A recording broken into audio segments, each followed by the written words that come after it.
Hello viewers, আসসালামু আলাইকুম।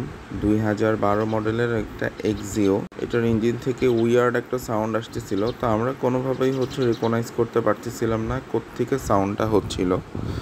আমরা ভিভিটিআই, ট্যাপিড ক্লিয়ারেন্স, তারপরে পুলি, সবগুলো পুলি, অ্যাডজাস্টার পুলি, সব পুলিগুলো চেক করছি, সেলফের প্রিমিয়াম চেক করছি, সব কিছুই ঠিক আছে, কিন্তু তারপরেও কোত্থেকে সাউন্ড হচ্ছে বুঝতেছিলাম না। তো পরবর্তীতে আমরা গিয়ার বক্সটা সার্ভিস করার জন্য গিয়ার বক্সটা খোলার পরে ফ্লাই হুইলটা চেক করলাম। ফ্লাই হুইলটাও আউটার দিক দিয়ে সব কিছু ঠিক আছে, কোনো দাঁত টাত ভাঙা নাই, কোনো ফাটা নেই, কোনো ক্র্যাক নেই। কিন্তু ফ্লাই হুইলটা যখন আমরা খুলতে গেলাম তখন দেখলাম যে ফ্লাই হুইলের যে সেন্টার বোল্ট যেগুলো, এই বোল্টের ওখান থেকে ফ্লাই হুইলটা ভাঙা।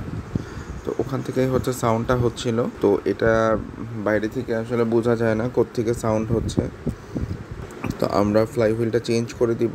এটা একটা সিভিটি গিয়ার বক্সের গাড়ি, আমরা গিয়ার বক্সটা সার্ভিস করতেছি, ফিল্টারগুলো ক্লিন করব, তারপরে যে নতুন গিয়ার অয়েল রিফিল করে গাড়িটি স্টার্ট করব।